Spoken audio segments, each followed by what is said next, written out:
couple of quick items, and then the main event is staff, basically the staff review of the interim task force recommendations.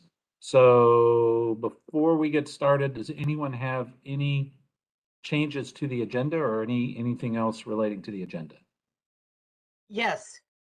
Tammy. I thought you were going to make an announcement on the procedure going forward. Yes, but let's wait. Well, I can do that now. It's really item number 3.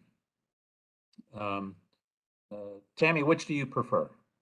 I would prefer for you to set out where we're going and how we're doing it. And I was not aware the staff was going to give a report. Yes, that's the agenda, Tammy, that was sent around on Friday. Okay, so the third item on the agenda tonight is the report at a high level from staff on the recommendations, or at least staff's take on the task force's interim recommendations. It is not the detailed line by line recommendations. Those will be provided to the task force topic leaders or chapter leaders. That's a term we've used interchangeably. And that will be done by the end of this week. Some task force leaders have already begun to receive the detailed suggestions from staff. And I've asked staff to be sure to include in those recommendations. Uh-oh, Gary can't hear anything. Tammy, can you hear me okay? Yes, I can. Okay, good, thanks. Yeah, I'm not sure what to do for Gary, but Walter, have Gary, this is David, have Gary log completely back out and then come back in, and he'll be able to do it. Okay. Yes, I think Lynn's having the same issue, so we'll see what we can do. Yeah, Lisa, maybe send a message around in the chat for anybody having audio issues. But that's okay. I think we'll probably go through this again. But so again, the topic area leaders should be receiving those detailed staff feedback and recommendations this week. So I'm told everything should be back by Friday. Depending upon basically the task force leads take on those recommendations, in some cases, I know some of you have been working pretty closely with staff, and there may not be a whole lot new there than what you've seen before. In some cases, the task force leads will basically may decide to just roll up basically any last minute changes into the last minute final recommendations of the task force, and perhaps report back to the task force on that. For task force leads that have gotten any significant or substantial comments, who basically have concerns about those, what the next step would be meetings between staff and the task force leads to go over the task force recommendations, or I'm sorry, to go over the staff recommendations. And I have volunteered myself and John Carter to be part of those meetings to work through the issues. Now, the third item tonight is an overview by staff of changes that they have flagged or are recommending in the interim task force recommendations. So I think in some cases, they're going to be, in some chapters, they'll be more significant than others.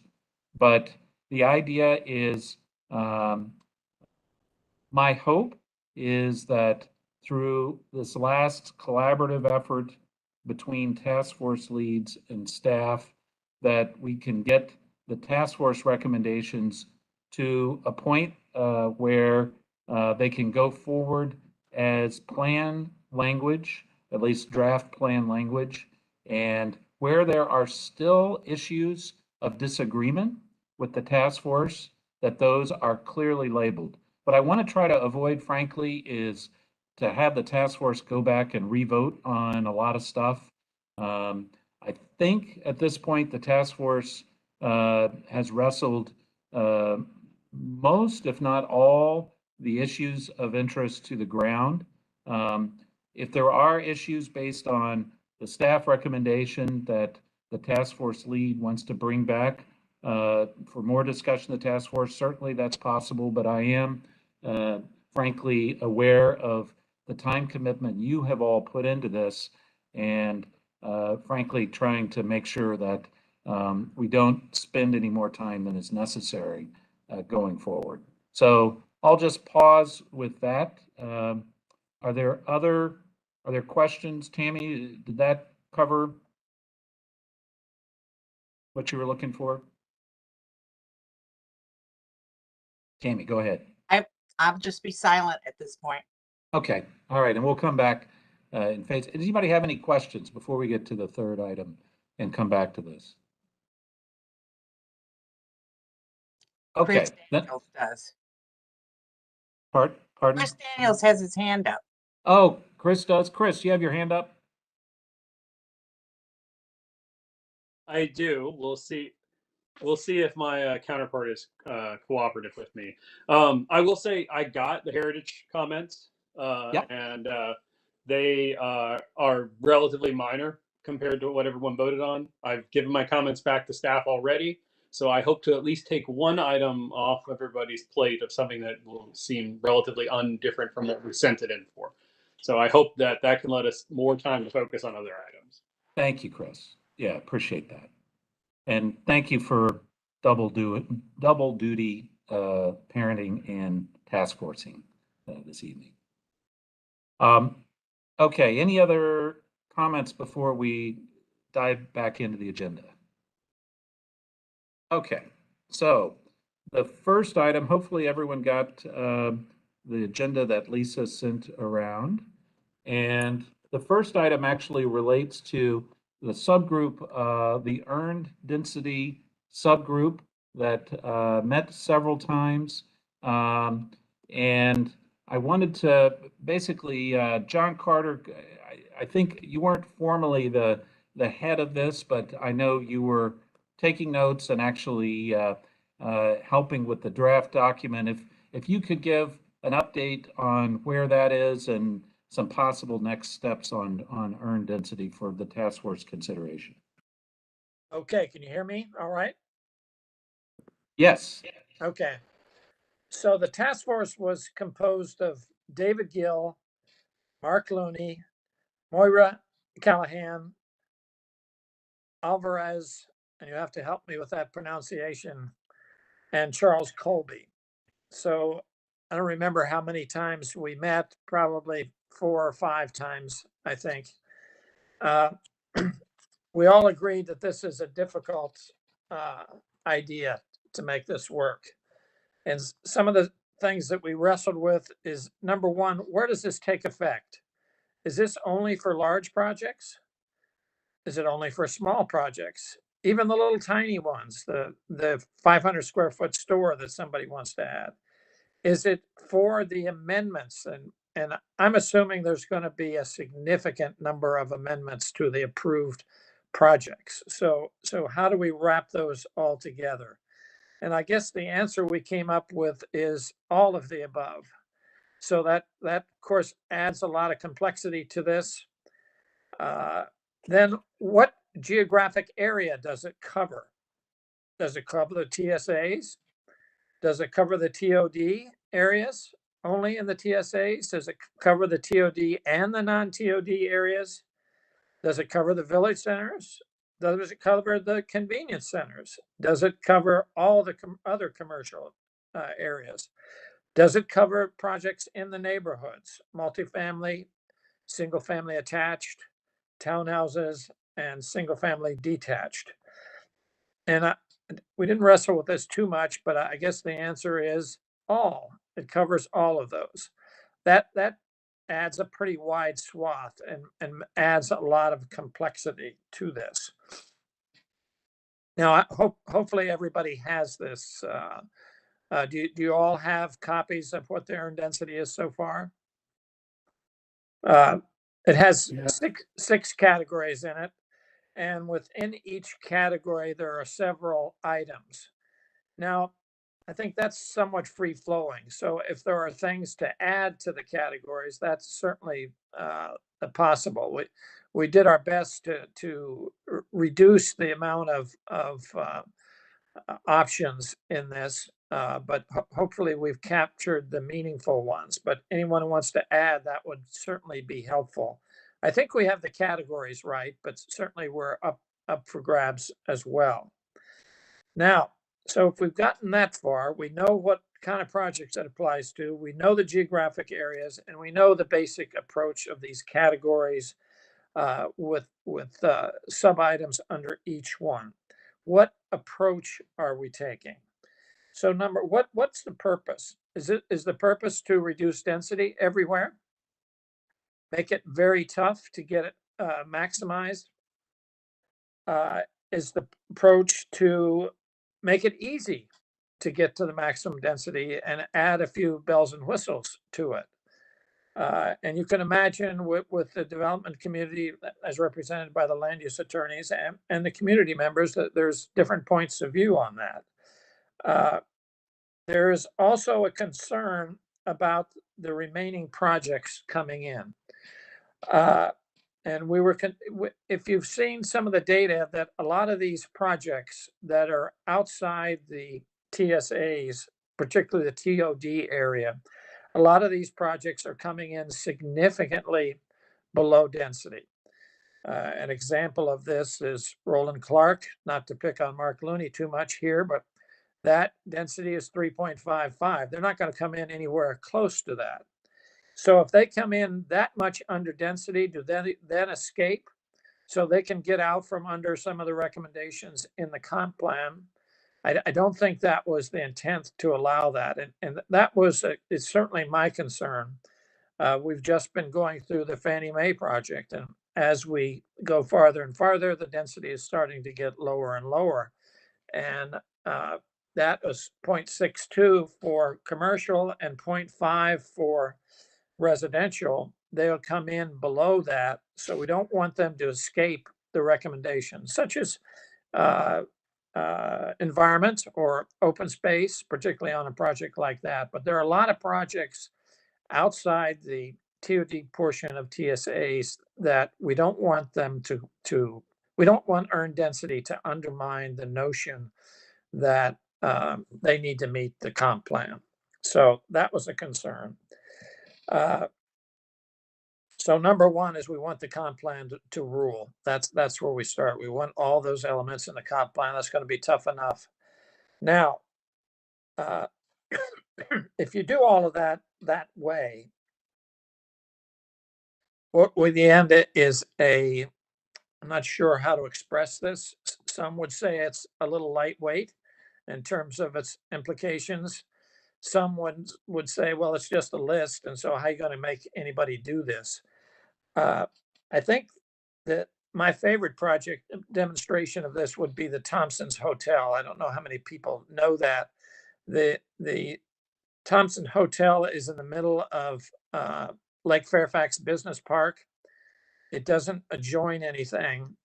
Their requirement was to build a road through Lake Fairfax, just what's shown on the grid of streets. And the Planning Commission thought, no, we're not going to have that. We're not going to build any road through the existing parks. Well, okay, can't do that. Let's finish out the grid of the streets. Well, there is no grid of streets there. So they can do a little bit in front of their project, maybe, but that's all that makes sense. So now you have a project that's approvable. It meets the it's a small project, doesn't have much open space, meets the minimum requirements. They're doing all the contributions that you would want, but it doesn't seem to be quite there yet. And I know in my former position, just because you meet all the requirements of the zoning ordinance and the comprehensive plan doesn't mean you have an approved project. You have to demonstrate that it's the best you can be. So the best you could be would be to take this list and earn density and select from that ways to up your project, to get a project that's kind of borderline. Even though it meets all the requirements, you're looking for something else. So in the case of the Thompson's Hotel, what they did was they worked with South Lakes High School to run these programs, internships with it, and they formalized that with South Lakes High School and the county. And so that became approvable.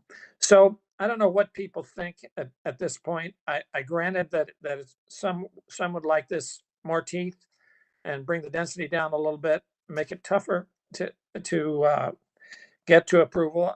Others go the other way very easily. But this is what we ended up with, which is a list, categories and items under the categories, so that you could pick from it. And hopefully we have a good list, and maybe we need a little more work on that. So hopefully we'd have a good list. And so for those projects that don't quite measure up, this would be the way to get there. I will say there's going to be a lot of amendments, as I think everybody notices. The economy's changed a little bit. The stock market's going down. The housing market is going up along with the mortgages. There's going to be some changes. And I would suggest that this might be one of the places where it would be most effective to have a list to choose from. I think on the developer side, you do have a list, so that would kind of put boundaries on it. And from the community side, perhaps that list, if it's something that the community wants, then you have something that's a little more reasonable ask for, rather than the wild, wild west. We've had in Virginia, and particularly in Loudoun County, this issue about things that you can ask for.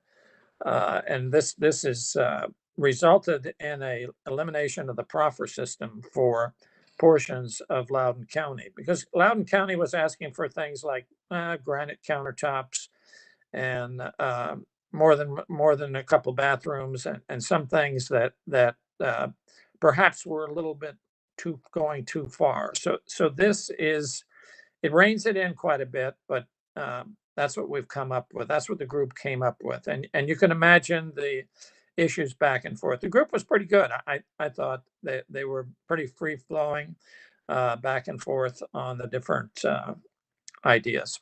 So I'll leave that on the table. And does anybody have comments? John, I saw Tammy had her hand up first, I believe, and then I saw Jan had her hand up, and David. Oh, and John Mooney. So Tammy, go ahead. John Carter, is this list fungible? In other words, I mean, it should have been up on the screen so we could take a look at it. Yes. So yes, it is. It is. And we want it to be. Okay, it's fungible. It can change. We can add things to it. Yes. Okay. I would try to keep the categories if we could, but even that, if you absolutely need to do it, I think it just makes it easier to talk about it. But certainly anything within the categories is fair game, but adding or subtracting. Okay, is it possible for Lisa to put that list up so we can see the categories, please?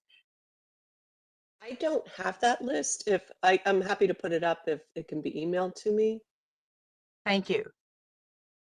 I'm on my phone here, so I can't even email it myself. Yeah, let me see that. Let's see. Let me see if I can do it. Yeah, Lisa, let's go. What? Lisa, you emailed it to us on April 25. Okay. Find it. Yeah, it hasn't changed yet. It hasn't changed. Okay. Thank you, Bill. Lisa, I just emailed you that message, so it should be at the top of your inbox. Thank you. Okay, great. Thank you, Tammy. And while Lisa's putting that up, Jan, go ahead next, and then David.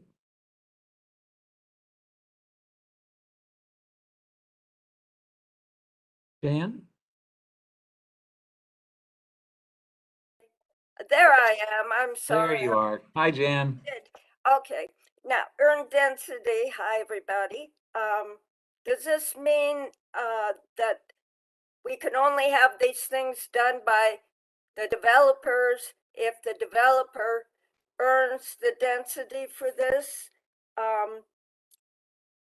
These are wonderful things. The particular one I really like is the one where plant a mass of flowering trees like the cherry and rival DC.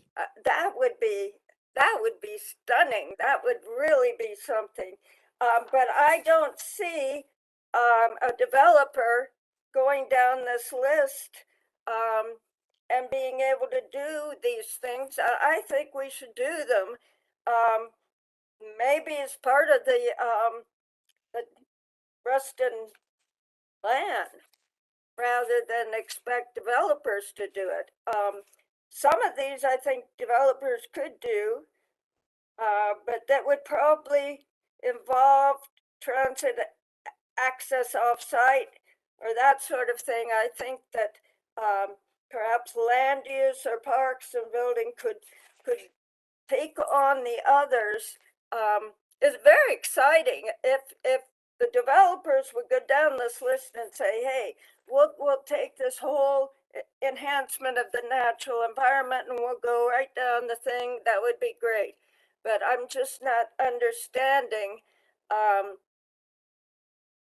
what we're expecting of the developers and how we can get these things done. They're all important. I love to see them, every one of them. I'm confused. Well, remember, it's just a list. You wouldn't expect anybody to do all of them. And remember, it has to apply to small projects as well as the large projects. So it's one thing to talk about Comstock or somebody that's been approved like that. They would have a lot of ability to do things, maybe even providing a site for a school, or maybe another site project would be able to do that. But it has to fit the person that wants to add a store to Lake Ann Village Center that's maybe 600 square feet. So it has to apply to all of them. And again, it only works for those projects that don't seem to be quite there. So you might have met all the requirements, but barely have you met, or you have a site where some of those requirements don't, like the middle of Fairfax Business Park. You wouldn't expect them to do all of these or very many of these, just one of them. So no, it is unusual. It isn't a carrot and stick kind of thing. It's just a list that the staff and the community can use in negotiating with these developers and I think you could talk about RA and the Fairfax County, for instance, schools or public facilities the list would apply to all of them. But remember, it's not a hard and fast list. It's not like the zoning ordinance. It's not like the comp plan. It's a sort of an adjunct to the comp plan, and I understand the confusion about that. Your example of that, first of all, that's from Moira. Let's give Moira the credit for that landscaping. So if you had a project and say it's of a good size, you could look at that piece, and we know that every project has a public open space requirement, but you, as a community member, you could use that and say, look, we were looking, you have open space, but we want the augmented landscaping. We want a whole attention to the cherry trees, or name your favorite tree type to put in your project. So I'm not sure that's any more articulate than before, Jen. I'm sorry, but Thank you. Yeah, I just would like to see some of these getting done if the developers don't choose them. Ever. Yeah. Well, we do have Fairfax County to do them as well, and we have RA to do them, but we have we have regulatory power a little bit on the Fairfax County projects, not so much on RA. All right, Jan, thank you very much. I've got David Vanel and John Mooney next. Thanks, Walter. When I first saw this list, I thought, geez, that's an interesting. I agree that it's a much healthier approach to the conversation that developers and the county are going to have about additional improvements to their projects that meet these kinds of standards or suggestions. The one thing I'm concerned about is the mention of affordable housing in this document, and I guess what I'm hoping for is that the mention of that in this document is simply a supplement or a supplemental idea, and we are not throwing the bonus density concept, which works, overboard for this, because I think this isn't going to get us where we want to be on affordable housing, and I don't know whether it needs to be left in there because you have you and the 5 members of the subgroup have specific ideas about how that could be used in certain circumstances. But I just want to reiterate that we need to stick with the bonus density concept for improving and expanding the number of affordable dwelling units we get in Reston. Good point, David. Certainly in the example of affordable housing, what's in the comp plan now would always rule. This was the concern, that we didn't want earned density to undermine any of the recommendations in the plan. And if people come in under density, the thought would be that perhaps they could do less than what's the plan.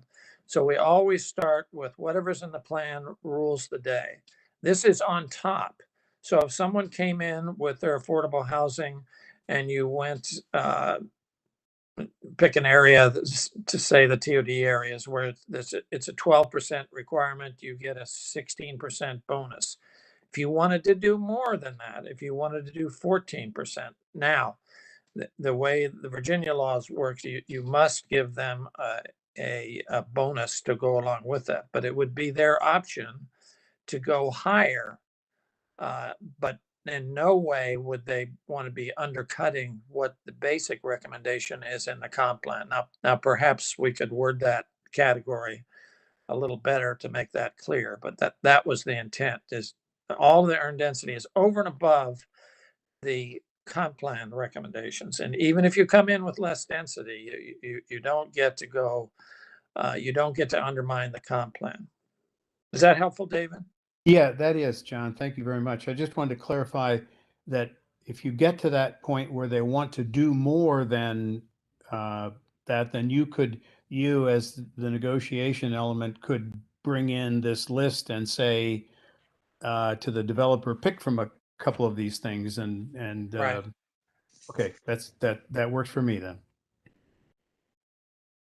Okay, thank you, David. John Mooney, and then Lynn Malston has her hand up too. So John. Thanks, Walter.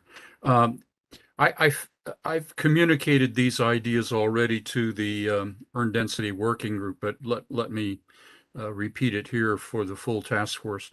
I find the list of specific, measurable, practical level suggestions for implementing the earned density concept very helpful and on the face of it reasonable. However, because there is not an existing Fairfax County policy framework for understanding that, I think we do need to do 2 things. And one has already come out in the conversation between David and John Carter. And that is, I think we need, whatever document this ends up as, I think it needs a definition of earned density that shows its relation to and distinctness from bonus density. And secondly, I think it would be very good to have an explanation of the rationale for an earned density provision in the comp plan. And John touched on that when he talked about a bit the purpose of earned density. And my own view is that that rationale needs to be grounded in some sort of adequate concept of justice, both legal and ethical, understood as the sharing of the benefits and burdens of living in a community. That, you know, that developers make contributions because they provide buildings where services and goods are sold and people are employed, but they also get a lot of benefits. And the community, therefore, it's balancing out the benefits and burdens of community and developer. And so I think we need a rationale for this. Why the hell is this task force coming up with this idea?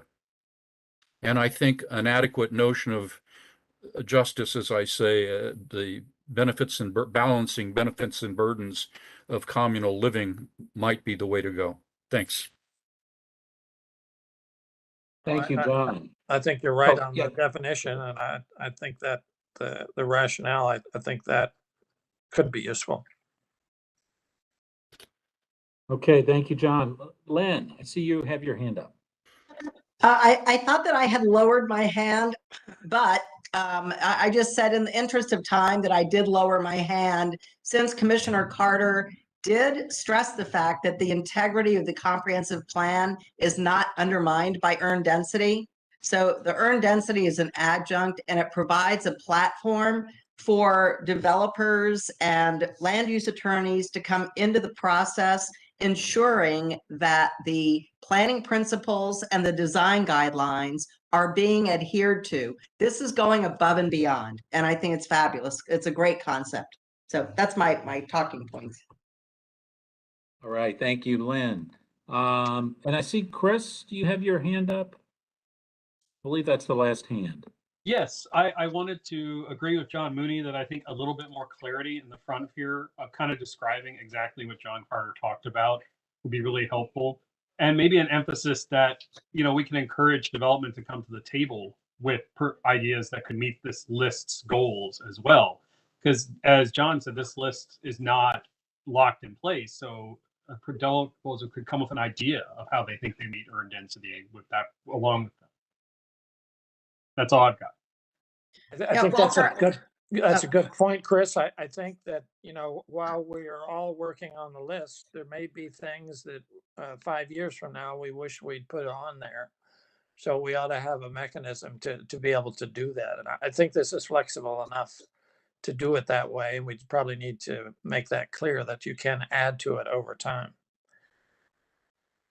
Is that where you're going? I just wanted to say, I'm sorry. Is that where you were going, Chris? Yes, that's where I was going, but I was also trying to incentivize development to even suggest something to at the initiation level of, hey, we don't see this on here, but this is an idea we have that we think meets the intent of things we've seen on this list. Yes, that's good. Sorry, Walter, I saw Tammy's hand up as well. Yeah, Tammy's hand up and also Mark. Tammy, did you want to go and then Mark? Yes, please. Could the document please be rolled or scrolled so we can see more than just the beginning of it? Thank you. Oh, appreciate it. All right, thanks, Tammy. Mark, go ahead. So all I was going to do is add a little bit more color to what John was describing in terms of the way we thought about this, which was sort of a menu of things that could be considered as part of rezoning applications to address community priorities. And to Tammy's earlier point, it was intended to be a living document, not necessarily something that was baked into the comprehensive plan that would require amendment anytime you wanted to add or subtract things from the list. And in practical terms, these sorts of negotiations over community priorities and community benefits are inherently part of the rezoning process anyway. This is just adding a little bit more definition to it. I'll also say that one concern or one thing that we were grappling with at the time was that we didn't know where the other chapters were going to ultimately end up in terms of what gets incorporated into the comprehensive plan. And so it's hard to know what on this list any one application could provide if we already have elements elsewhere in the adopted comprehensive plan that go significantly above and beyond existing county policy. And there's a couple of areas that we flagged for that, one of which was the proposed workforce housing, and the second was some of the environmental provisions, particularly related to stormwater management. And so we, at least from my perspective, I think we all agreed to reserve judgment on sort of this final list and how it ultimately gets shaped and utilized until we had better definition as to where the most expensive elements of the new policies ultimately shook out. So anyway, that's it. All right. Thank you, Mark. John Carter, anything else before we wrap up this piece? I just have a Oh, suggestion. Jan. I think you're doing it. But do you want to put these in the order that we would like the developers to consider our priorities first, or do we want to keep them the way they are? I can go either way. I tend to keep them the way they are. They're kind of from large to small, basically. The problem with the priority list is it depends on which project you have. Again, if it's the 500 square foot store that gets added, you might have one set of priorities versus the Comstock or something large development might have a different set of priorities. So I think we could state, though, that what they are, that the list is just in from large to small. It isn't a priority list. So that maybe that would help Jan with making the definitions work better. Would they be more interested in small to large? They may look at large and say, "Oh, we don't want to do that at all," and be put off. Well, we could certainly redo it the other way around. Yes, we could do that. It's up to the task force, but okay, I get your point, though. Yeah, I don't want to scare them away. Maybe within the categories we ought to have priorities. Maybe that would that work? Maybe. Always. Yeah. Thank you. Great. Any last comments on this? And I think, by the way, these have been very helpful comments by task force members, and maybe John can update the document here in the next few days. Any last comments? Yeah, I was wondering who was going to have to do this, so I get it. I get it. Sorry, John. I know, but you did such a great job setting it up. Well, the task force did a great job, but okay. Well, thank you, John, and maybe I do can want ask to for some help. Okay, well, sure. Anybody on the anybody who would like to help John, please do reach out to him on that. And I did want to thank this subgroup for putting some more meat on the bones and helping to think through this idea. I think, Tammy, I see your hand up. Thank you. I do want to comment that when you're talking about provide a mental health facility, it's not just providing the mental health facility, it's providing a mental health facility that is accessible and affordable to the people who need it. It's, we can have a boutique mental health facility for millionaires. That's, of course, we need more than we will ever have, given the state of our globe right now. But we really do need help for everyone. So equity of access is a priority. I think that needs to be mentioned in that list. And I would also be very careful about specifying specific organizations or have a list of organizations versus one or two. Thank you. Thank you, Tammy. I'd like to join John Carter if he needs some help in drafting this, helping him with it. Okay. Thank you, Jan. Thank you. All right, very good.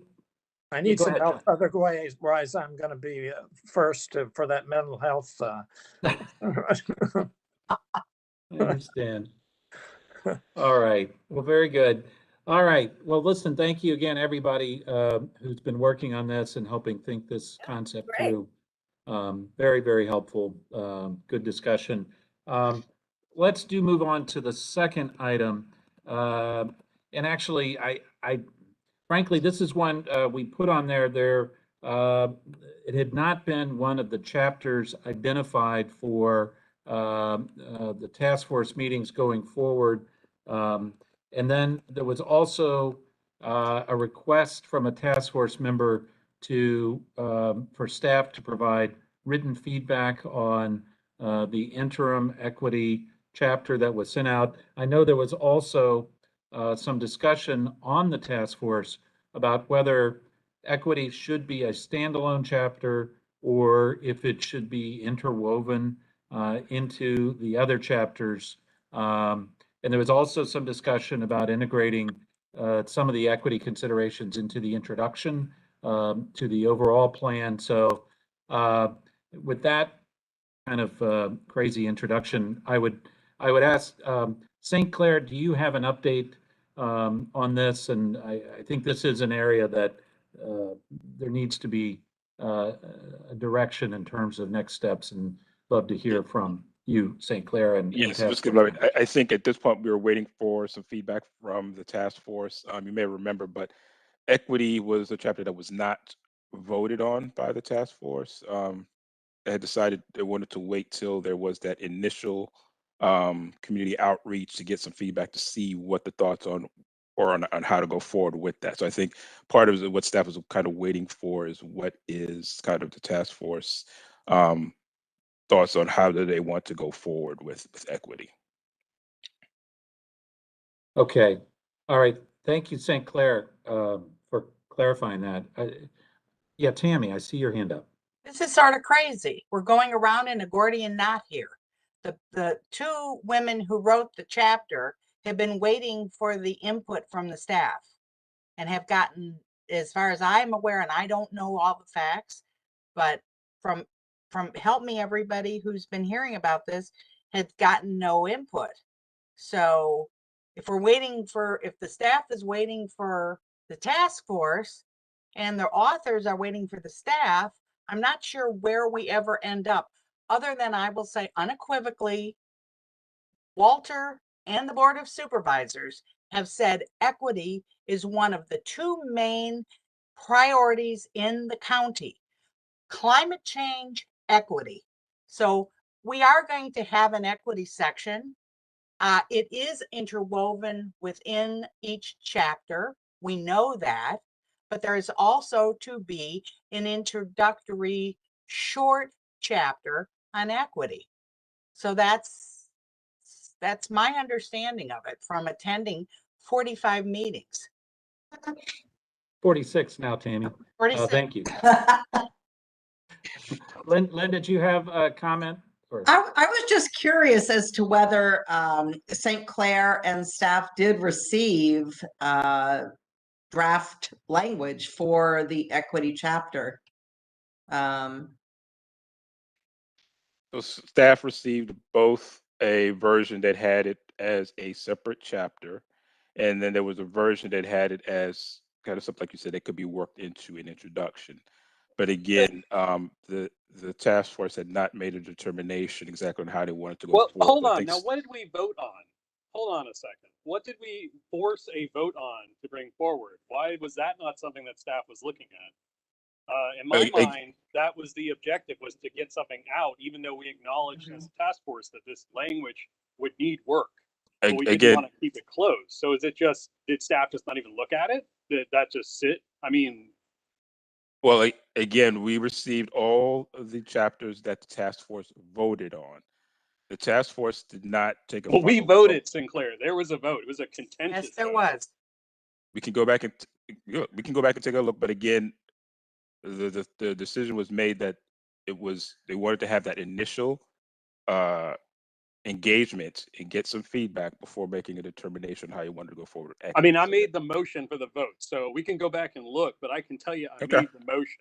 So, and I recognize that, I know Michelle is not here, I don't think, this meeting, but we voted on language that the hope was, one, we wanted input on, which we knew it might get controversial input from both the development community as well as others. But we went on that assumption, at least I did, but I guess that's my mistake. I used the word assume, that would then get looked at and we would get some feedback on that. Because that basically sounds like death knell to the equity section in that mindset. Because with 6 meetings, I don't think we're going to get an equity section done then. Well, I would disagree. Well, what I would say is, again, I think I don't think staff has any opposition to working with equity into the plan. Again, I think it was just a matter of staff was not clear on which direction the task force wanted to take, because last discussion, it wasn't clear on whether it was to be a standalone equity chapter or worked into like an introduction. So that was the only Tell you question right that staff now, had. at St. Clair, it's a standalone chapter. And if we meld it into an introduction, it'll be the same wording. But let's just tell you, does everybody agree that it can be a standalone chapter so we can get off this diving board and into the water on this? No. What do we do? Chris, Mark, go ahead. Well, I mean, I look, at some level, what we're talking about here, if it is in fact a countywide objective that is part of the board's overall policy and direction that they want to go, I'm concerned that we're singling out one area of the county for a single comprehensive plan amendment that doesn't tackle that on a countywide basis. And we're potentially creating 2 sets of recommendations to tackle the same series of policies. In other words, That's no, it's not what I'm suggesting. I'm just suggesting that there are certain things that are appropriate for countywide policy, and there are certain things that are appropriate for area specific policy. And in my mind, this is one that is a countywide policy conversation as opposed to a more limited application of these concepts. It's not to say that it can't inform the countywide policy. I'm concerned that we're setting up the possibility of 2 different sets of recommendations on the same topic, one that applies countywide and one that applies here. And I'm cognizant of the fact that other supervisors may have interest in this topic just as much as this district does. And so I don't want to foreclose that opportunity by doing something here that's potentially inconsistent, and put it that way. Tammy, I see your hand up. What's the problem? I mean, Reston is unique. And if we go forward with this, the staff will review it. And if there are huge problems, fine. And if other supervisors want to have this in their districts, they can look at this as a example of what we did.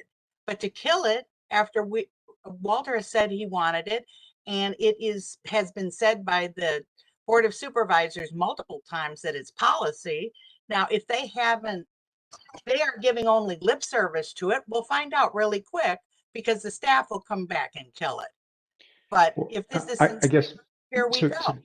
So Tammy, let me ask staff the question, or ask St. Clair, like, how do you guys view this? Is this something that you think is worthy of a countywide discussion? Do you think it's okay to put it only in one area? I mean, how does staff at writ large sort of contemplate this? Or are there conversations going on about doing something on a broader basis, as beyond just, individual plan sectors?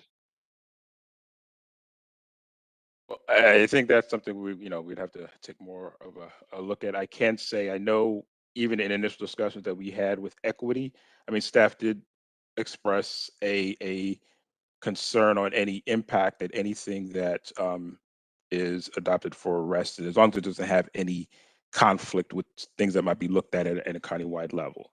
But again, staff has no opposition to working, with the task force to shape something that the equity could be addressed in the comp plan. Like I said, the only question was, it wasn't clear, because again, to me, what my understanding was, there still was not a definite decision on whether it would be a standalone chapter or whether it would just be an introduction into the plan. So that's just what we wanted clarity on. It's not that any opposition to addressing equity. So St. Clair, let me just jump in. I believe staff actually has looked at the chapter and has pulled together some, at least done a preliminary review. So Right, and we provided some preliminary feedback on that chapter. So what I would suggest is that frankly that staff finalize that later this week as a standalone chapter and provide feedback to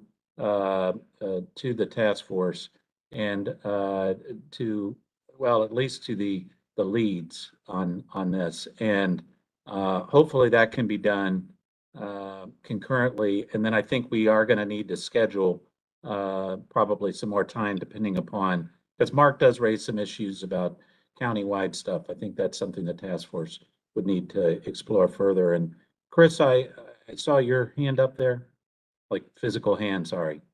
Yeah, well, and so one, I work in the federal government. I know how quickly to dispose of something, send it up to a larger group to look at. Because when is the Board of Supervisors going to tackle that issue at a countywide level? When will we see equity objectives met at a large plan level? And I don't doubt that there is genuine desire to do that. But I also would point out that most firsts are undertaken at smaller levels, at local levels. And so Reston wants to incorporate something into its comp plan. It's very evident that recognizes equity.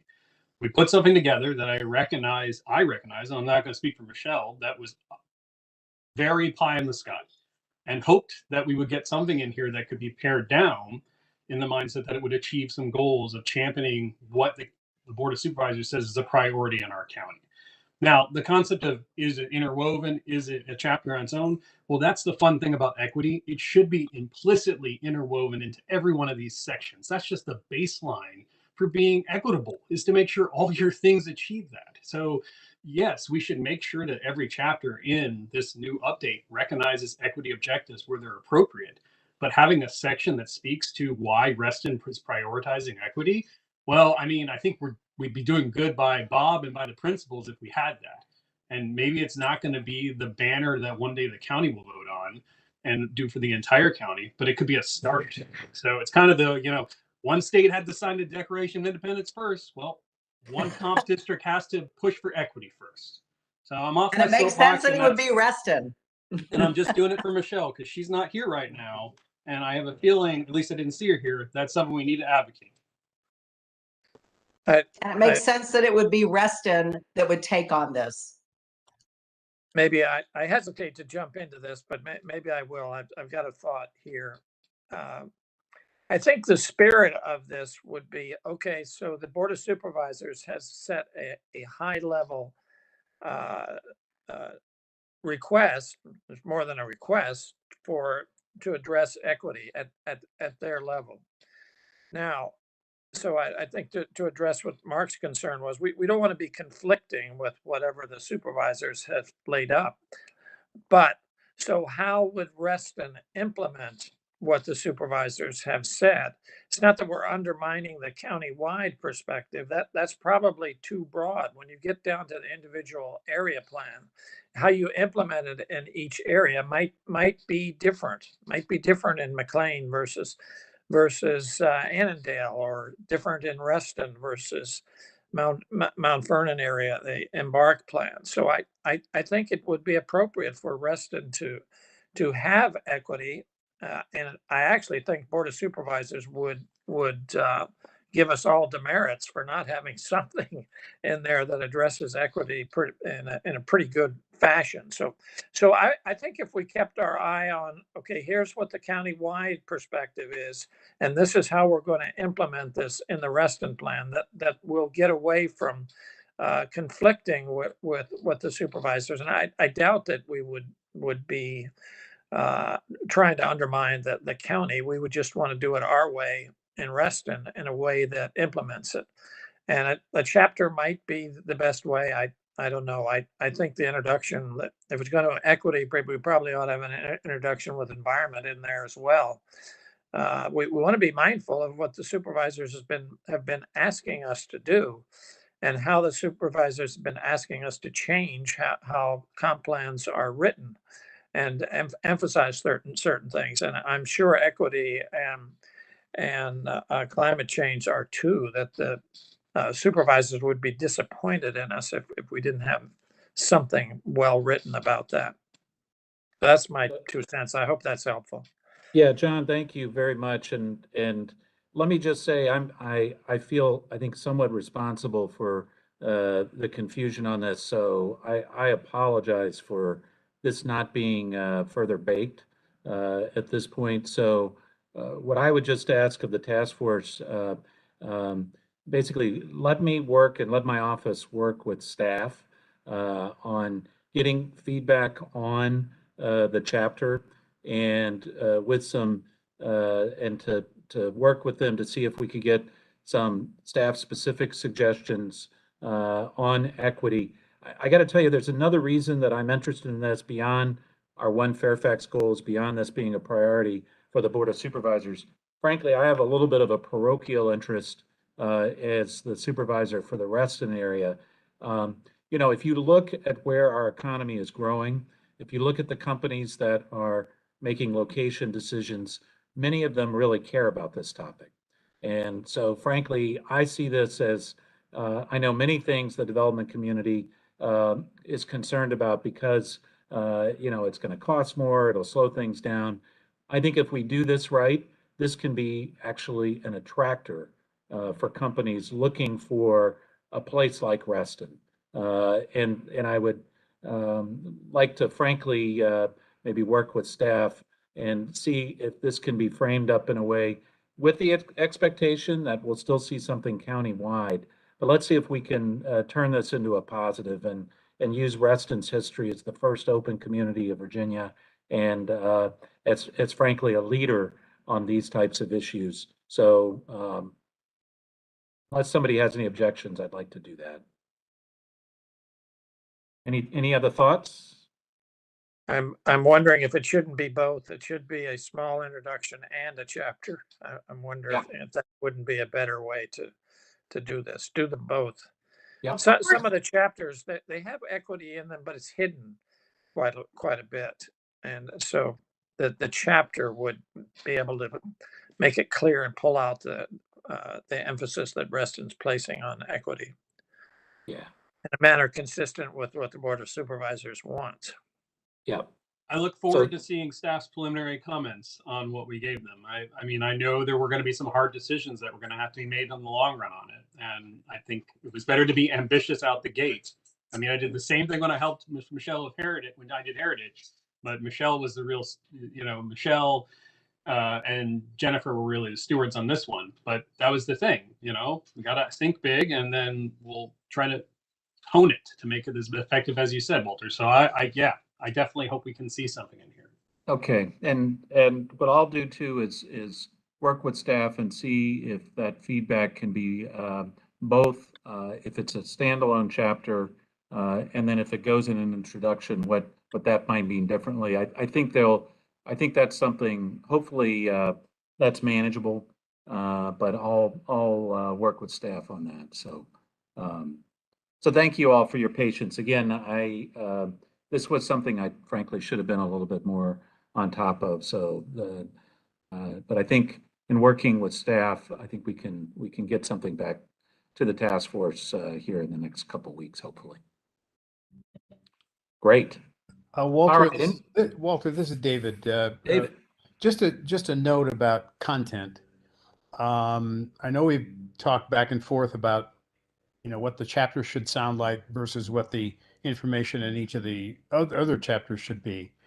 I think the biggest impact would be for a crisp, clean, couple of paragraphs chapter, if you want to call it a chapter, where the task force outlines exactly what the strategy is, and then leave the tactical, how do you implement this to the individual other chapters, and not make a, you know, let's not make it complicated. Let's make it nice and clear and crisp, and excuse me, and then go into whatever detail needs to be inserted into the other individual chapters. Thank you, David. Appreciate that suggestion. And any other thoughts? All right. Okay. Thank you all for that feedback. St. Clair, thank you very much for the update. And let's then move on. It's 6 o'clock. I just want to remind everybody we have a hard stop before 7. I know some of you are going to be going right into the Reston P&Z meeting. So I would say let's make it a hard stop of 6:55. Probably should be more generous, but let's go ahead and jump in. We do have, just if we need it, an overflow meeting scheduled for tomorrow, but let's see if we can get through the next 52 minutes and work this through. So, St. Clair, are you on point, or Chris, for item number 3? Yes, that'll be me. Awesome. Okay. The floor is yours, St. Clair. Thank you. Okay, thank you.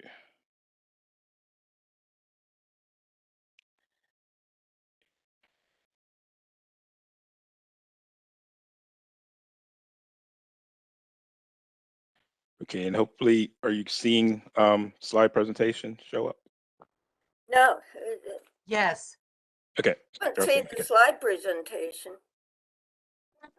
Yeah, I see it, St. Clair. Okay, thank you very much. Thank you very much. So what I wanted to give everybody tonight was just basically an overview of kind of the staff review process, went into reviewing the task force recommendations and developing the staff proposed text. And what we want to do again is just an overview. We know some of the task force leads have started receiving some of the draft language from staff. Other leads will be receiving it, as early as tomorrow during the week. And then by the end of the week, we will be sharing the compiled staff draft language for all of the chapters.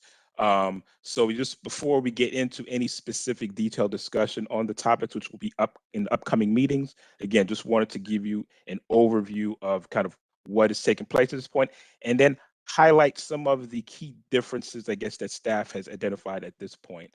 And again, as in upcoming meetings, we would then get into the actual details of those and have discussion with the task force to get feedback on some of those issues. So first thing just wanted to talk about was, again, staff has reviewed the task force drafts. Really, the goal for staff was to make sure we understand the vision, established by the task force recommendations, the goals, and then it was kind of working in, many cases, we were able to work with task force leads to try to shape the task force draft language, capturing the vision into a draft that is, what we say, technically sound and implementable. And implementable is probably the key word that's involved in the staff review. We really have to make sure that any goals and objectives can be implemented, when rezoning applications come in, when we're working with developers. So that's really the key. And as part of that, there are a couple of criteria we're looking at in the review process. One is we want to ensure that we're proposing draft language that is understandable. And by that, what we mean is there are a lot of things we have to take into consideration. As we all know, this is, the Reston study. We are focused on Reston. However, the Reston plan is still part of the larger Fairfax County Comprehensive Plan. So we do have to look at things like, what is the terminology used? We want to make sure it's consistent with the plan because, you have staff, you have developers that are reviewing the comprehensive plan. We want to make sure all language is in there, it's clear, it's understandable, so anybody looking at the comprehensive plan understands what the goals are. We do look at format and arrangement. As you get to see some of the staff proposed drafted, there are going to be cases where, as far as the substance, the vision, the goals, it may not be very different, but yes, there might be differences in the format or the arrangements.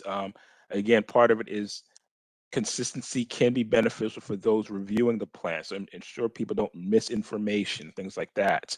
Another thing we look at are kind of, again, I said terminology, but terms that are used. I think the biggest thing, and I think a lot of folks will see in comments they receive back, it's, we've had discussions about must versus should and things like that. So, that's all part of the review process. So some of the changes, we're kind of looking at language at that. Another key thing is ensuring that it's a plan that is usable, making sure all the information, any tables, any charts, truly support the vision and are data that are actually useful for the plan. I think one of the biggest things we had to look at when it comes to tables and charts is making sure any data that's included in the plan is not going to be, obsolete upon publication. And what we mean, there's certain data that could change, today. Like, for example, any list that identifies specific use, so not just uses, but businesses. Well, that can change from day to day. What is at a certain location? So things like that, we may have concerns about including that in the plan, because when you think of the comprehensive plan, we talk about, it's reviewed every 5 years. So once a plan's adopted, it's going to be there for years. So you want to ensure data that's in there will, last over that time. And again, it's not obsolete upon publication. And as I mentioned before, one of the, major things we have to look at is ensuring that the plan is implementable. And we have to ensure that the goals and objectives in the proposed plan are achievable. And again, provide the measurable steps to be taken to achieve those goals. So that means identifying, who's responsible for what, when things happen, how things happen. So again, we want to be careful of, having language that sounds good, but when it comes down to how do we evaluate if it's being met, it's not clear. We want to make sure it's very clear, how do we get to achieving those goals.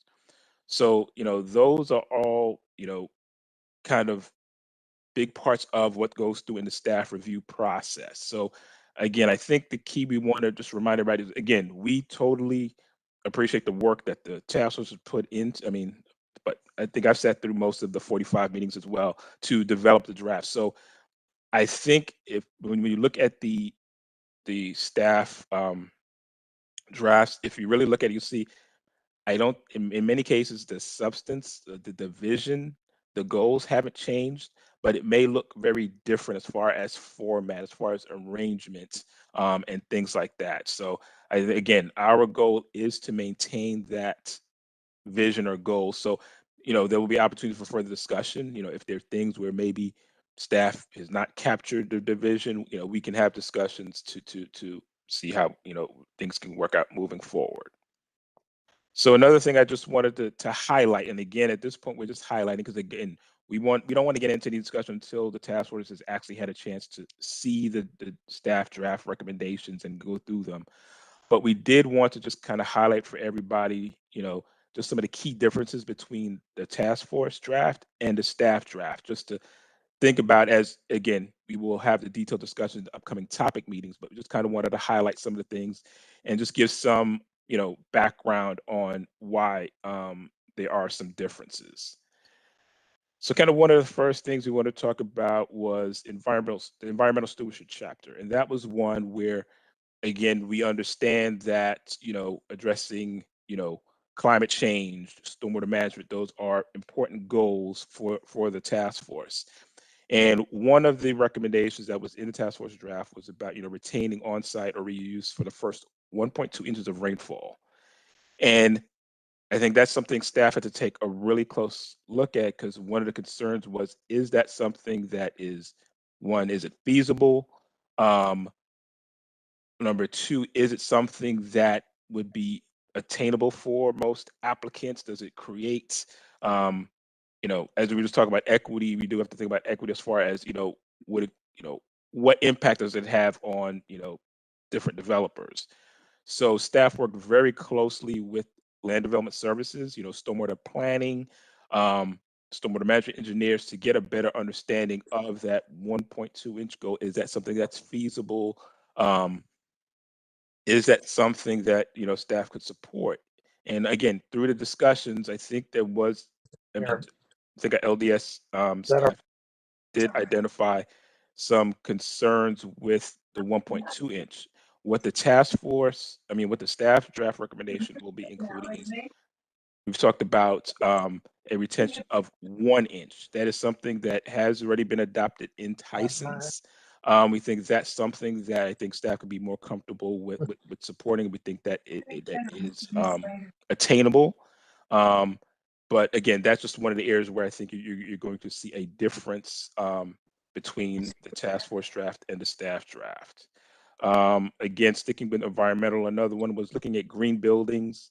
The staff draft, the task force draft, talk about at a minimum, new buildings in Reston will achieve LEED Gold or the equivalent certification in residential construction, and LEED Gold with the density bonus for LEED Platinum certification in commercial buildings. Again, staff in reviewing it had some concerns on, again, the impacts that would have on development. And I think we'll just see the staff draft, again, recognizes the value added to the community through green building practices. But again, for non-resident developments in the TSA, it will be recommendation of achieving LEED Silver certification. So again, that's an area where there's going to be a difference. Again, as we get to the topic discussions, we can get into more detailed discussion, again, once the task force had a chance to look through all of the draft language. Transportation is another one. I know our Fairfax County Department of Transportation staff has been working very closely with the transportation leads. I don't think anything here is anything new or a surprise to the transportation group. But a couple of things that are differences is the task force interim draft does not include a goal.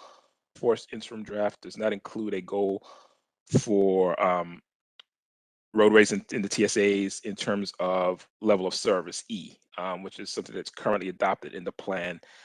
I know there's been discussion of that. Fairfax County Department of Transportation staff continues to, in their draft, retain the level of service E goal, as it provides the county additional flexibility to plan for multiple modes of transportation, pedestrian-friendly streets, and transit-oriented developments. Also, the task force interim draft did not include references to TDM goals in the TSAs.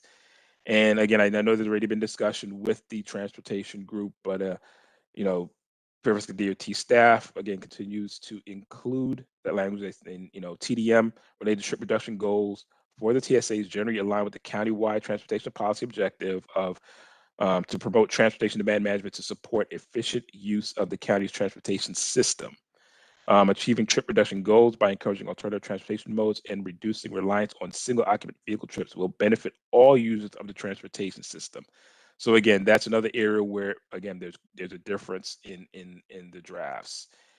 And I think the one final thing was like high level thing with transportation was, and I know there's been some discussion with the transportation group already regarding the TSA grid of streets. I know in the task force draft, I think there were a couple of the road linkages that were removed from the comprehensive plan. In the staff draft, those linkages are maintained at this point. Again, it retaining the road linkages currently shown in the TSA grid network in the plan.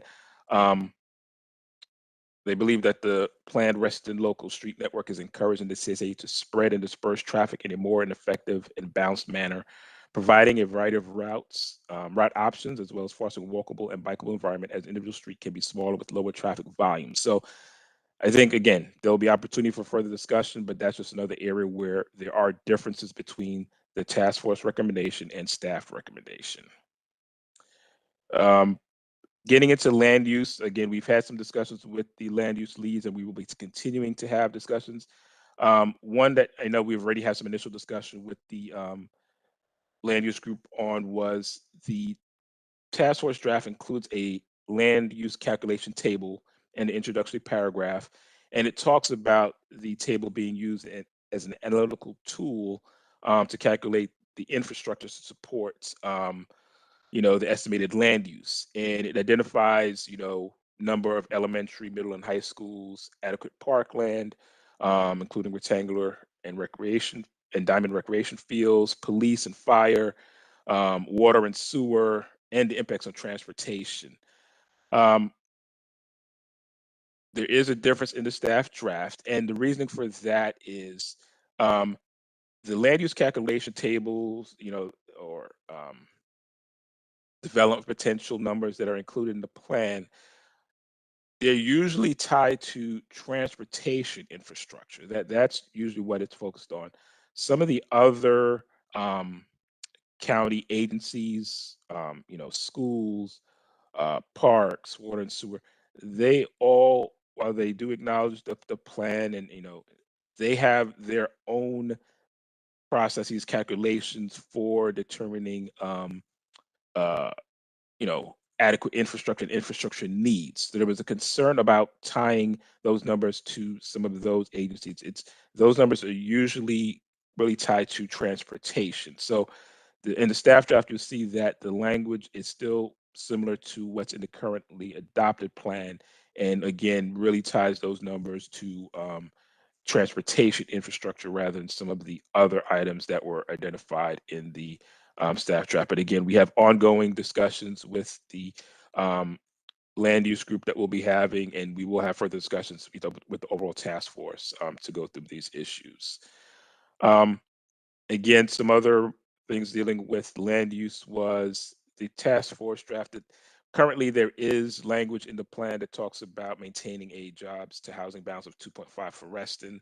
Again, in the staff draft, we think that's something that should be retained in the plan. So that's a difference.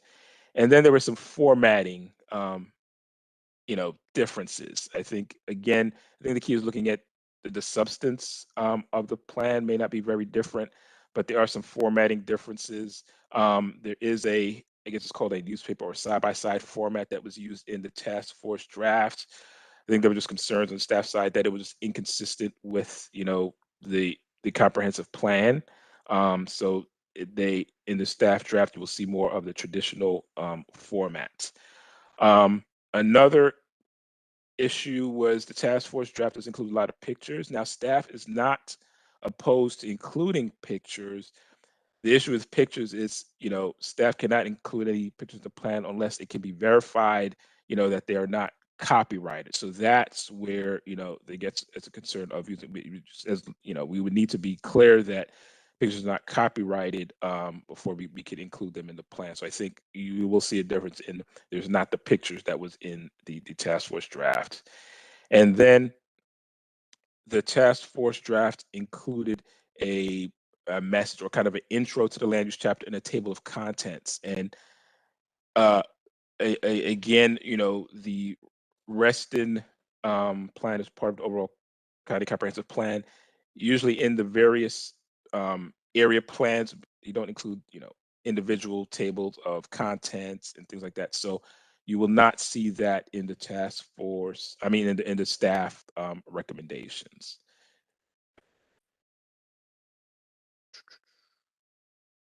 Okay, going into community health. That community health was one. Of course, this one, it was more of a challenge because it's introducing a new chapter, new element into the plan that's not currently in the plan. So what staff what staff worked with was staff noted that there were some components of the task force draft recommendations that were outside the purview of the county's comprehensive plan.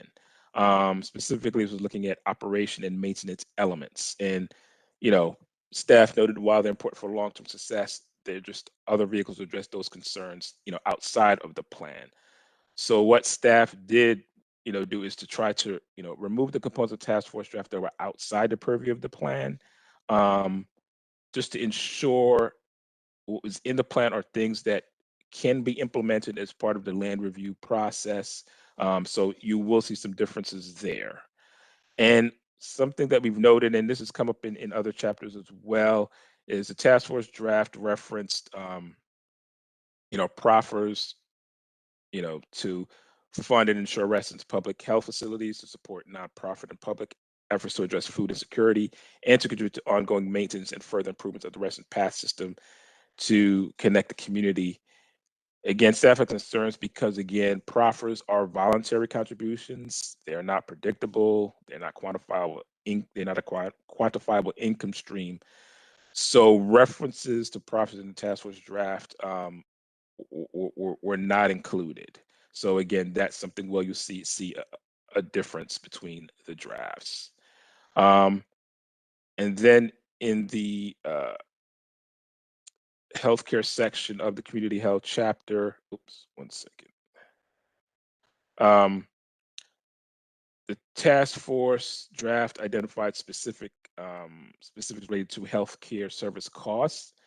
And again, healthcare service costs are not regulated through the land use process. So again, those references were not included in the staff draft recommendation. And then the task force draft included specific recommendations for hospital expansion.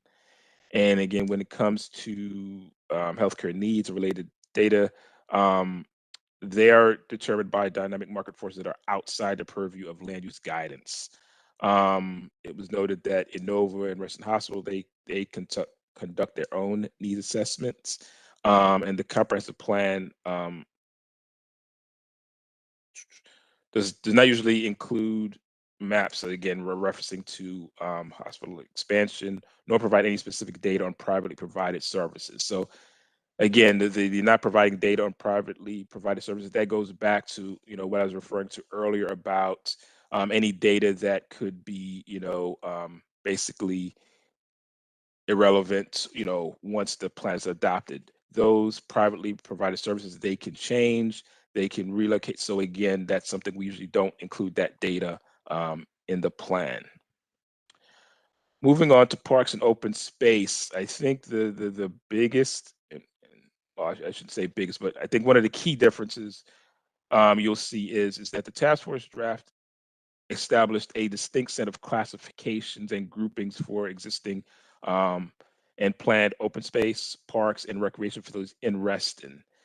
And I think the key was the classifications using the task force are different than the classifications used by the park authority, and and how things are classified in the comprehensive plan.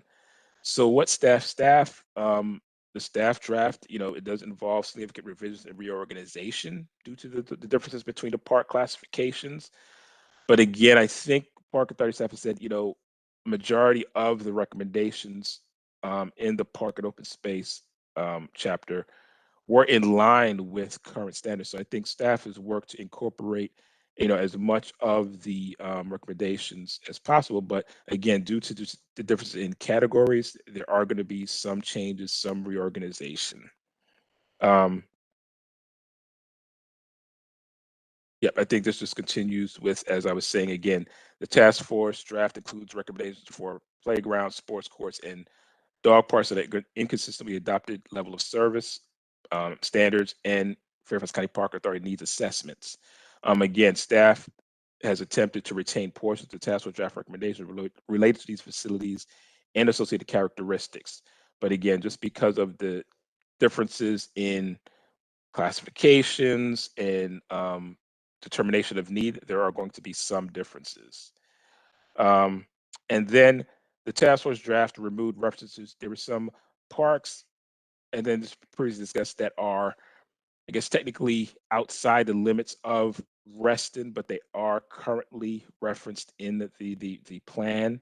So in the draft, some of those parks were removed from the plan, but the staff draft does retain those nearby parks for several reasons, including, again, their location relative to land that is designated within the Reston PRC, and that the parks, function essentially as part of Reston. And also, some of these parks are, are adjacent or nearby residents of homes that are members of the Reston Association. So again, staff continues to include those park references in the plan. Oh, sorry. So I think those, again, we're just highlighting some of the key differences. Like I said, we'll get into actual discussion once the task force members have had a chance to actually see the draft recommendations, and then we'll get into the topic meetings. But I think one thing we do ask is, as you start reviewing them, is to really look at the substance of the staff recommendations. I think in many cases you'll see that, again, the goals may not be different. Some of the formatting, there might be some things where, for example, with the stormwater management, where again, there was a difference between the 1.2 retention and 1.0 retention. If you look at just some of the additional languages in the plan, I think staff is still trying to work to support the goals of the task force when it comes to those sections. So again, just wanted to give you that overview. Like I said, we will get into further detailed discussion over those topics. To all of the task force leads, again, staff is available, and we can continue to have meetings to discuss these. Again, this is a draft. This is not final language from staff.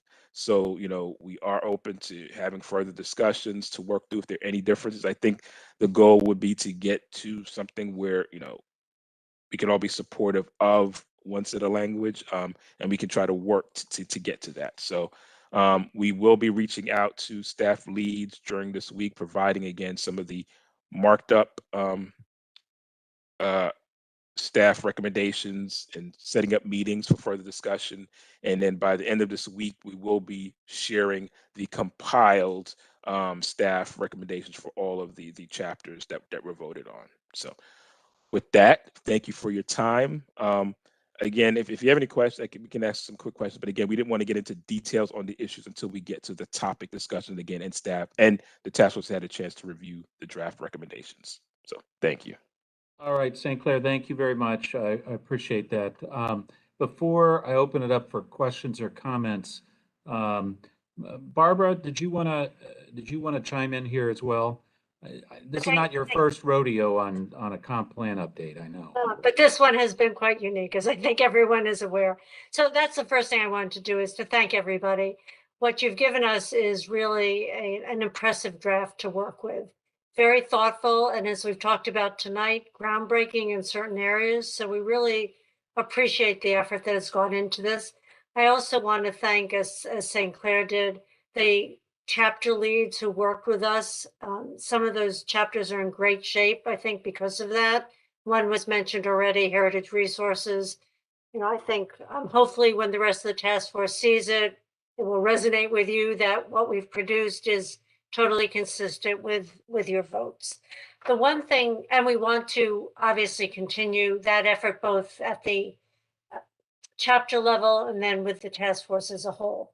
The one thing that I wanted to add particularly is that while we hope to, at the end of the day, be in total agreement, we know that's not always the case. That's not always the case with any task force that we've worked with. And what we've done in a number of other cases, actually most other cases, is that at the end of the day, the staff report and the staff draft text may have two alternatives in it. It may have a staff alternative and a task force alternative. So I wanted to leave that out as something for you to consider, that we don't have to literally go to battle over every item. And if we don't reach resolution, rest assured that your views will still continue to be brought forward into the public forum. A place that I know now that might happen is on the road segments. Department of Transportation, you'll have your opportunity to speak with them. It has taken out some road segments that I know are very important to it is left in road segments that I know the community would very much like to have taken out. And it might be that at the end of the day, we publish both the staff and the task force versions. But I just wanted to be sure that you understood that if we don't reach resolution, it's not a battle of who wins, both will be articulated. So thank you, and we look forward to working with you through the end of the month and then into the future on the draft. Barbara, thank you very much.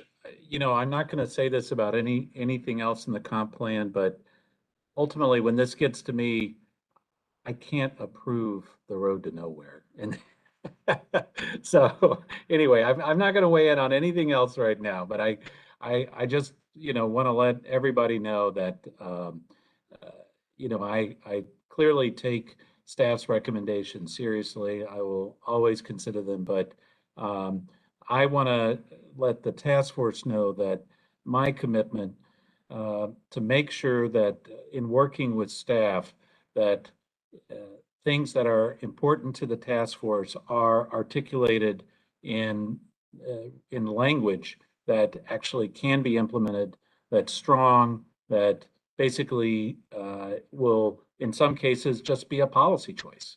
And ultimately, that'll be on Commissioner Carter and me. But everything that you all have done, I think, is this is the opportunity to get everything put in place so that it can be seriously considered, not just when it finally gets to Planning Commission and Board of Supervisors, but also to the public and getting ready for this public engagement piece.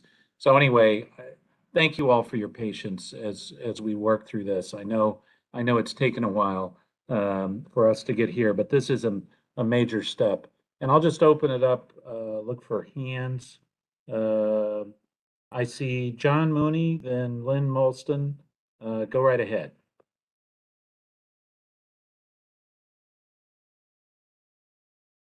Thank you, John, Walter. oh, sure, good. Thank you.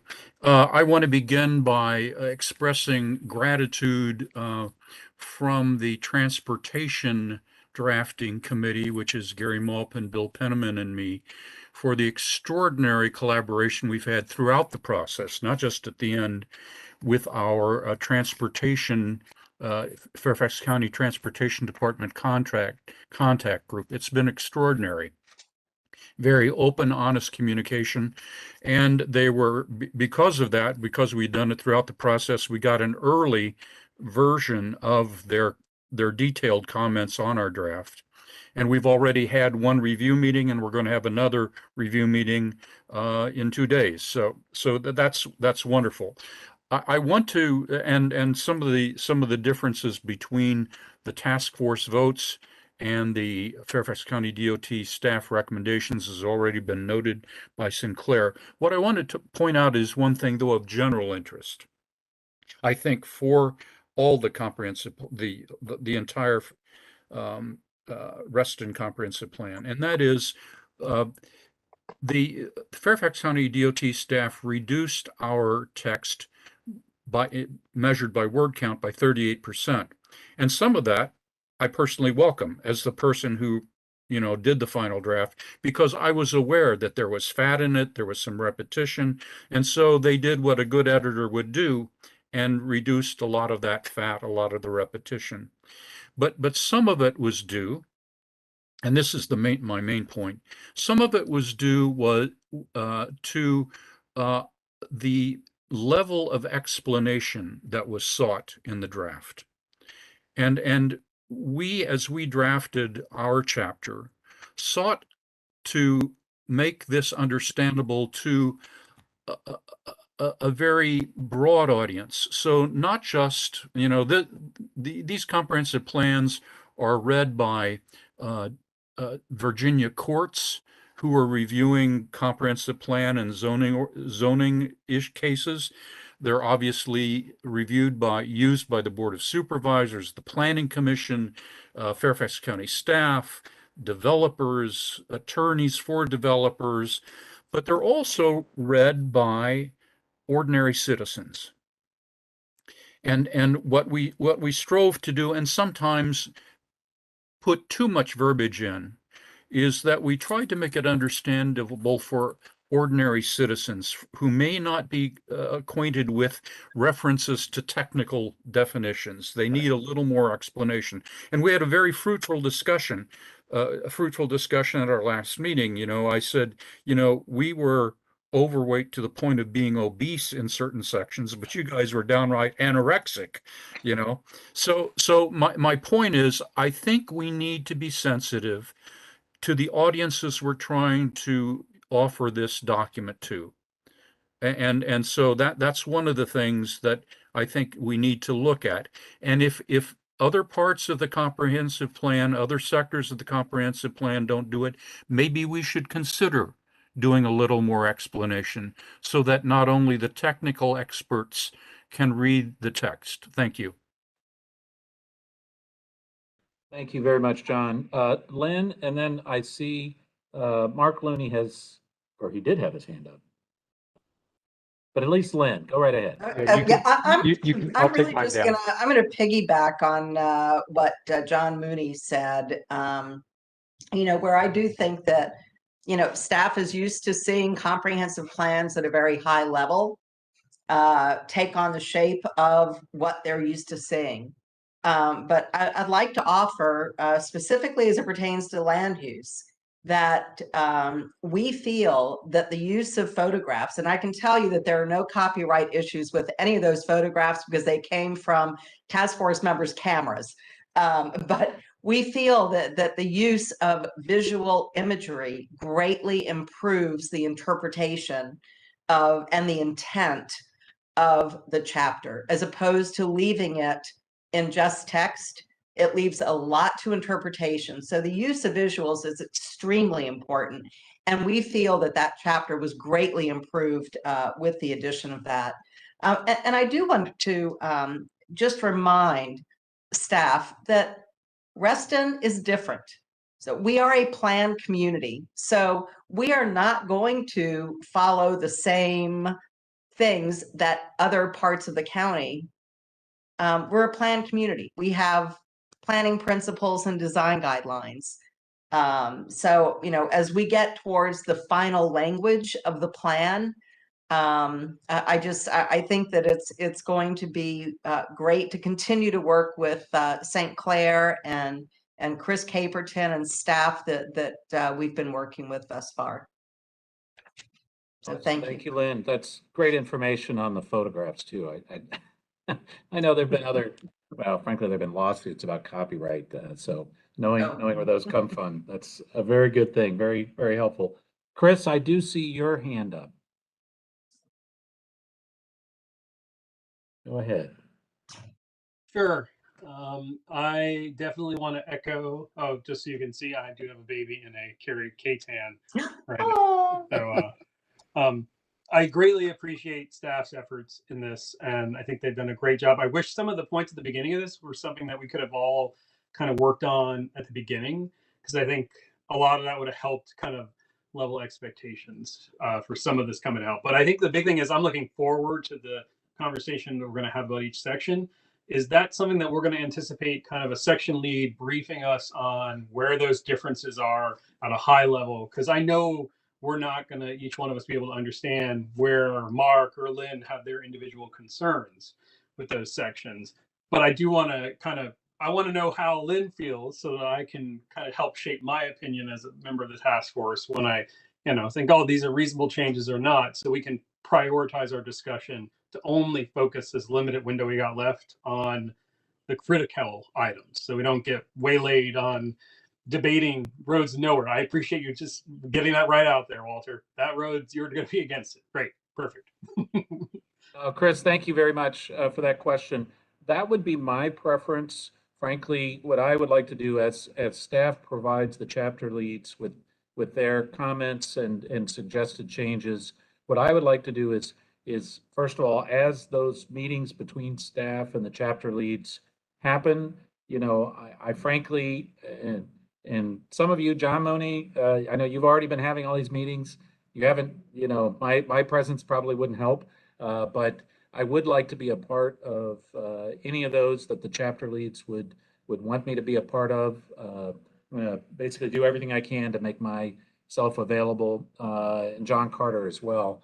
So that's one piece, and I do actually strongly recommend that that this process be used to identify where there are differences, and if the chapter leads are comfortable in bringing that back to the full task force for consideration, that would be perfect in my mind. I think that's a process that I think will get us to the end point here, and also with a very strong technical set of recommendations. So thank you, Chris.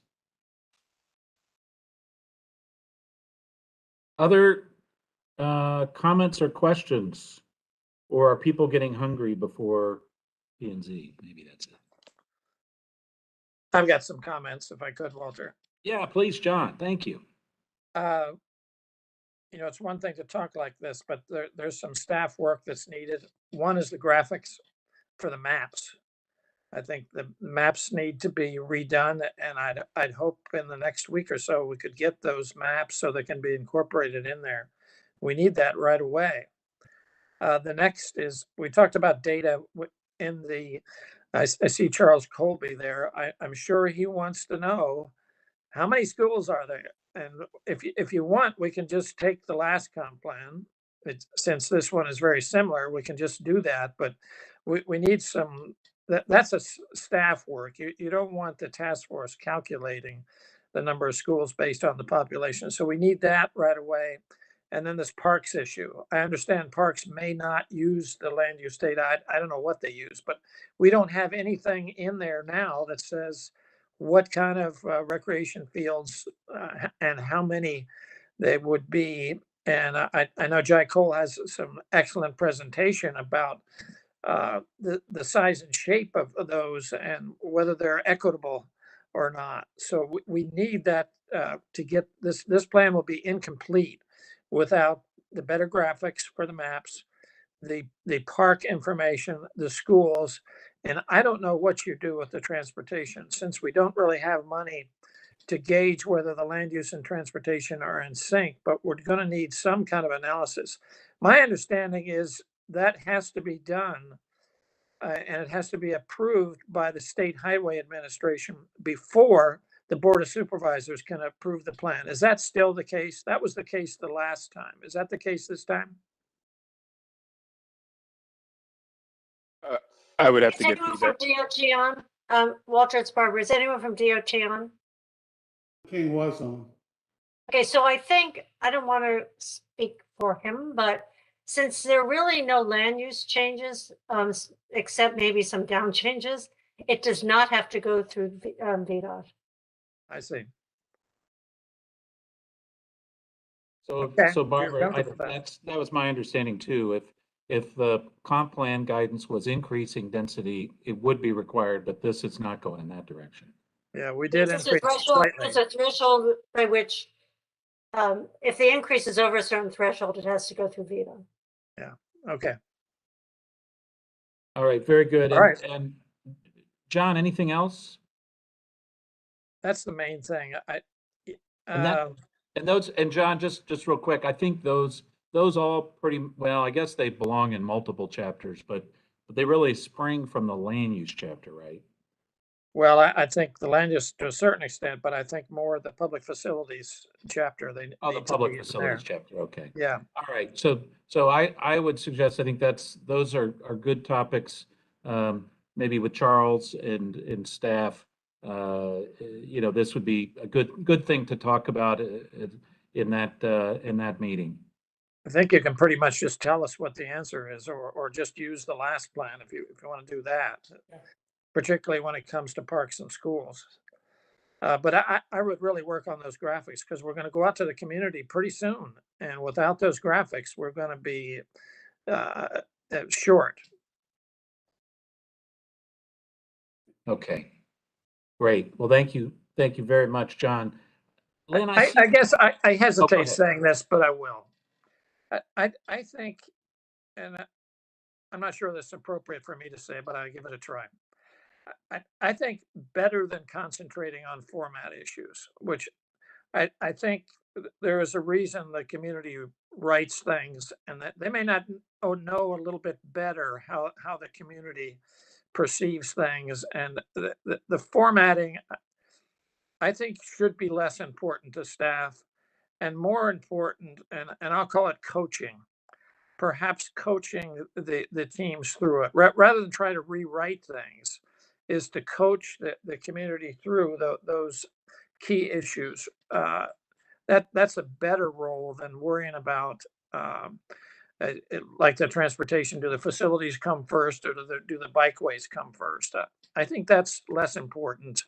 But coaching us through these things rather than rewrite would be, I think, better received overall, and take us farther as well. I mean, you just use a basketball analogy. Since we're in the tournament now, the staff doesn't have to play the game, but they should be coaching, deciding whether it's going to be a zone defense or a man-to-man defense or some other analogy. I think the spirit of that would go better. This is my suggestion. Take it for what it's worth, but I think that would be a better approach to these meetings coming up. Thank you. All right, John. Well, thank you. I think for the meetings coming up, St. Clair, I just have a process question. So for those meetings and where there are some substantive things to talk through, would those be set up by staff, or would that be from someone in our office? How do you want to do that? As far as you're saying, scheduling meetings with the task force leads. Yes, the leads, right? So yeah, what we've asked is, I mean, there have been, I think it's been noted today, there have been some leads where they've had very good coordination with staff. So I think staff has been scheduling meetings, and then there are others where they, we've asked Lisa to help with coordinating those meetings. Okay. All right. That sounds good. So, so St. Clair, that's something the staff people, the person on point for staff will be in touch with the task force lead. Is that right? That's the goal. Yes. Okay. That's the goal. All right. And so wow, we actually might finish on time tonight. Does anyone have any other questions, either on process or substance at this point? Okay.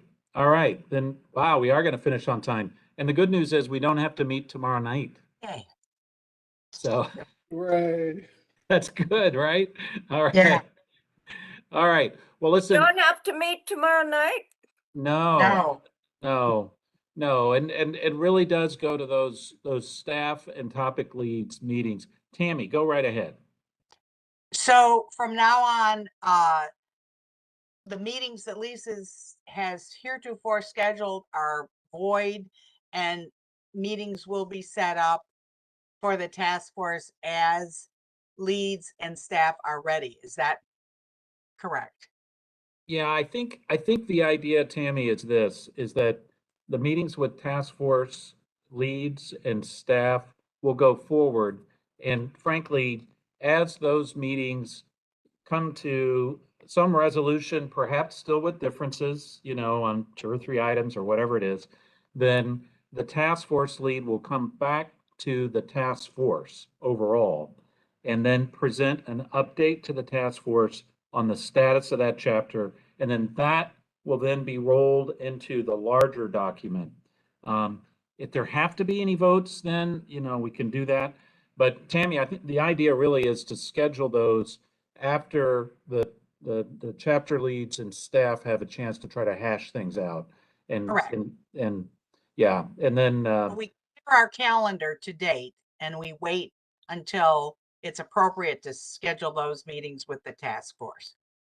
well, I think actually The staff, but our task force meetings per se with each subject matter will wait for appropriate go ahead.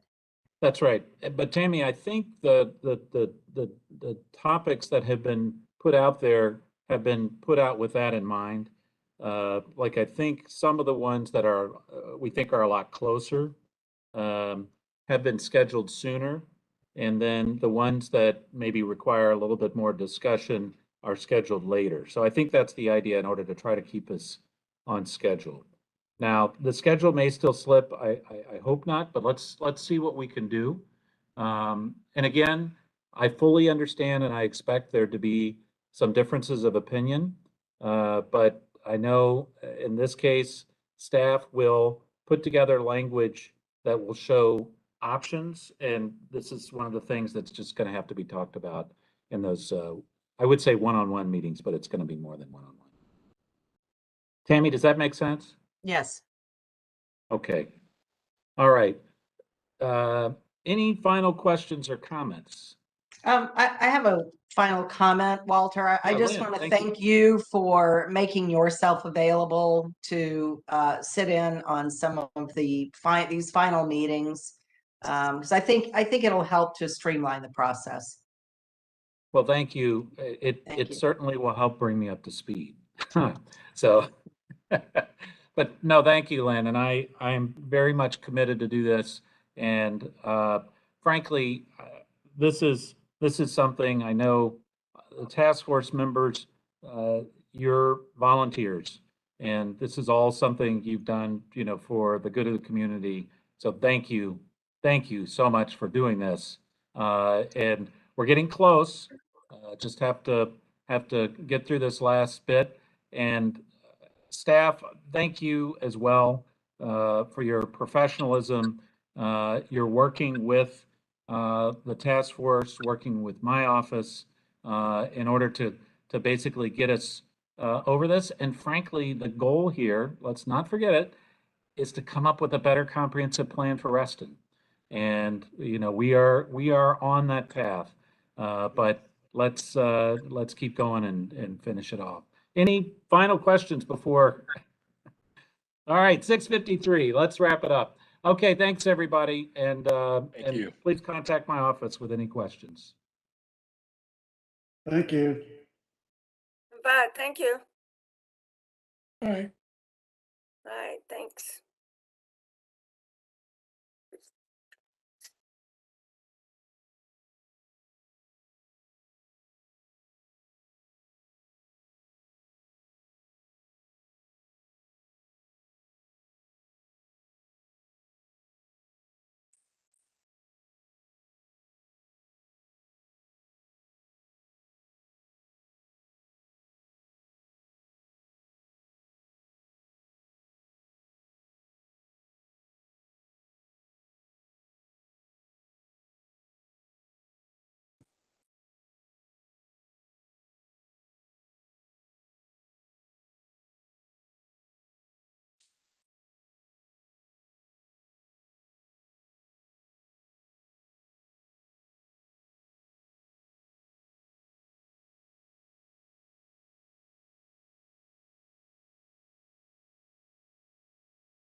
Hey, John, Gary.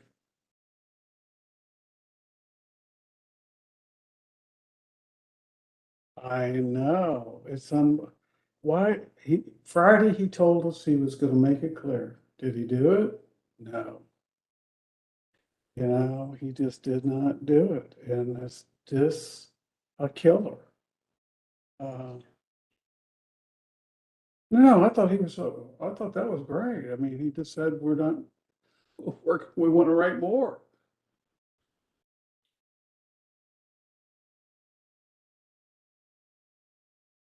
Oh, no, he commented on that too. I mean, he wasn't gonna do that in this meeting. I hope not. Right. No, what they did, in looking at it, what they did is they put some of the placemaking stuff back into the interim. Making sure. So yeah, I'm gonna fight all that. And I hope John does. I mean, you heard him make the overall thing. If you look at what he wrote a lot of comments. And I have to believe, he's never gonna say it because they did work so well with us, but easy peasy, why did they do this? And the format, your point was right on the money. That, format isn't the issue. Barbara Byron, who said that ship has sailed, should have jumped in and defended us on that. She said that ship had sailed. That was, 4 months ago, 5 months ago. So now she's going to tell us that it's important. That's what her staffer did.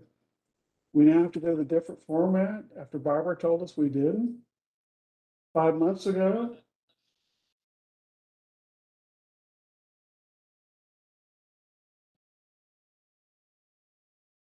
Right. Right. These county, there isn't in the tone. Who cares about the tone? We make a better one. The next one makes a better one. Hey, we'll coach whoever it is, Baron or whatever.